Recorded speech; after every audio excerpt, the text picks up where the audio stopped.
Една велика песен, която се казва "Върви народа възродени", сътворена в Русе през 1882 година, мисля в училището Априлий 15 и била български всеучилищен химн. И тя е нещо от този сорт, с една китара изпята. Върви народа възродени, към светли бъднини върви, книжовността сила нова, съдбите си ти поднови.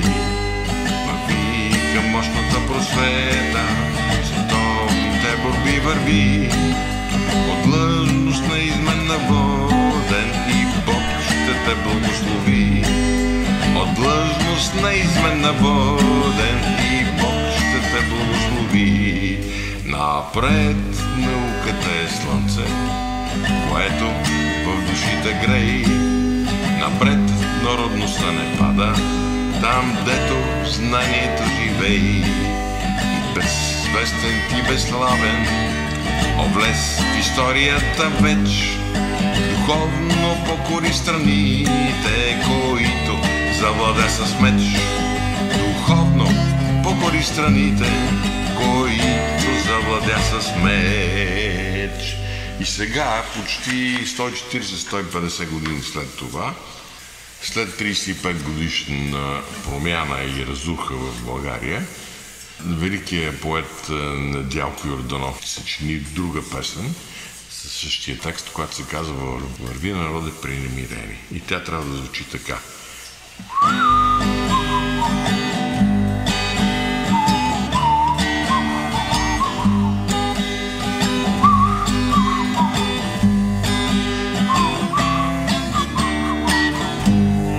Върви народе примирени, но накъде, по кой ли път?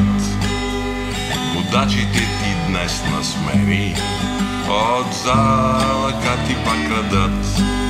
И обедняваш нетърпимо, и бягаш в чуждите страни. Поминало незабравимо, към бъдещето погледни. О, минало незабравимо, към бъдещето погледни. Книжовността сила нова, безсилна рухна посред път, на автомата и пистола.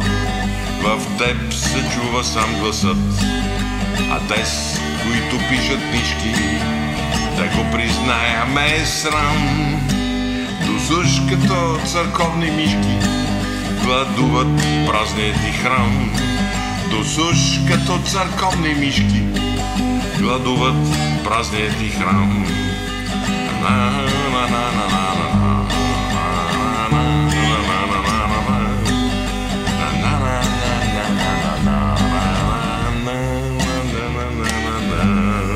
Тиус и нация културна, с полезен труд се залови към избирателната урна.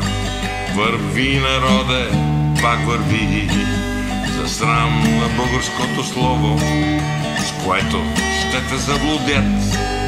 Върви да избереш отново онези, дето те крадат. Върви да избереш отново онези, дето те крадат. Има лъжите им солени, не знаеш вече наизуст. Върви народе унизени към Европейския съюз. Върви народе, всички драпат да грабнат кокала без бой. Върви на изток, не на запад, я по-добре на място стой. Върви на изток, не на запад, я по-добре на място стой. Прекрасно казано това повед.